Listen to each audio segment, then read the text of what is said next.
سلام و درود خدمت شما. خیلی خوش اومدید به کانال من. ندا هستم. در جلسات پیش تمرینات گرم کردن دست و تمرینات اشکال هندسی رو با هم دیگه کار کردیم. در این جلسه یک سری تمرینات مکمل برای طراحی اشکال هندسی هستن. چرا انقدر اشکال هندسی مهم هست؟ به خاطر اینکه شما هر چیزی که در طبیعت میبینید میتونید به این اشکال هندسی ساده سازیش بکنید و طراحی بکنید. یا مثلا در ساختمان سر برای طراحی چهره شما از ترکیب دایره و بیضی که با هم دیگه برخورد دارن، این نقاطی که به دست میاد در روش لومیس، شما طراحی را انجام میدید. به خاطر همین این تمرینات کمکتون میکنه که طراحی های بهتر و دقیق تری داشته باشین. حالا ممکنه سوال پیش بیاد که تا کی ما باید این اشکال هندسی رو کار بکنیم؟ این تمریناتی که الان به شما میگم شما میتونید هفتگی یا ماهیانه اونها رو محک بزنید خودتون رو با این تمرینات که پیشرفتتون رو ببینید. و این حالا با هم دیگه این تمرینات رو شروع میکنیم. 2 نقطه رسم میکنید و با یک خط اونها رو به هم وصل میکنید.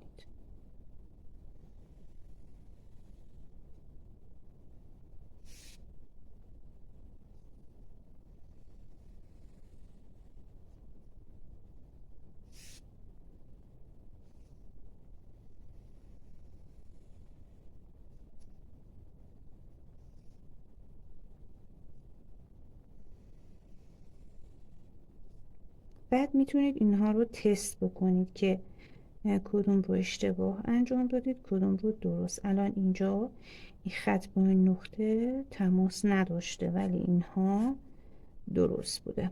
حالا میاید دایره رو به همون روشی که گفتم بین این خطوط رسم کنید به این شکل.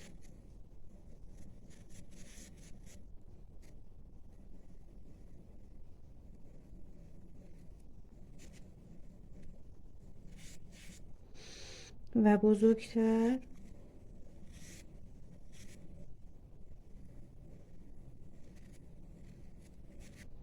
که البته میتونید به روش کف دست هم طراحی بکنید به این شکل. و برای دایره ها هم شما میتونید تست بگیرید، مثلا جاهایی که خیلی خطای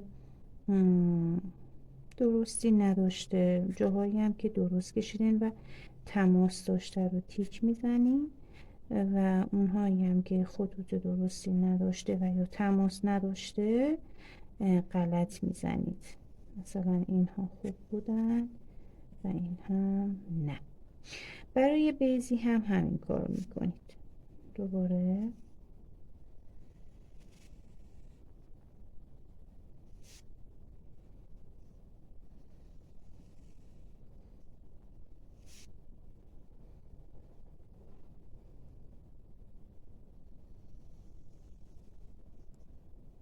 چند تا خط رسم میکنید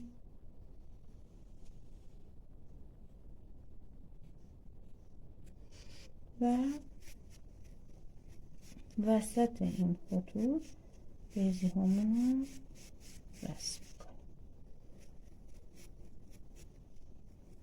به این شکل. و بیضی های نمودی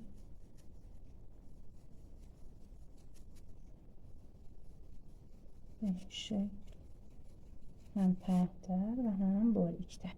حالا بیضی ها هم تست میگیریم که کدوم رو درست انجام دادیم و اینها هم به همین صورت. حالا مثلا برای شکل‌های مربع که کار کردیم 4 نقطه در نظر میگیریم و اونها رو به هم بس میکنیم. هر چقدر که چشمی ببینیم این اندازه ها رو درست کشیدیم، پیشرفت رو مشاهده میکنیم. به این صورت. حالا اگه صحبت از شکل های هندسی دیگه هم باشه مثل زوزنقه یا متوازی الاضلاع، اینها هم مشتق شده از همین ها هستن. مثلا ببینید الان اینو من یکم پایین تر کشیدم. اینجا ما با ادامه دادن این خط میتونیم یک متوازی الاضلاع داشته باشیم و یا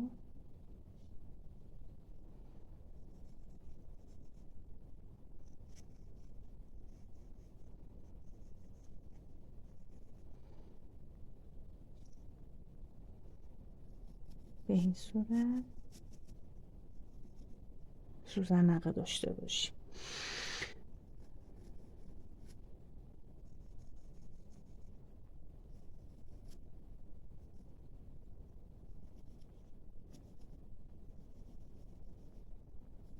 ببینید که همه اشکال هندسی مشتق شده از همین ها هستن.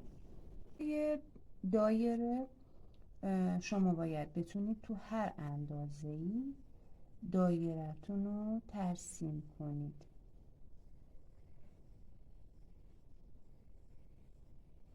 هر چقدر که این خط‌های دایره‌تون لرزان نباشه و بیشتر شبیه دایره بشه یا مثلا ببینید شبیه بیضی نشه یا لرزان نباشه خطوطتون و بتونید با چند تا خط دایره رو رسم کنید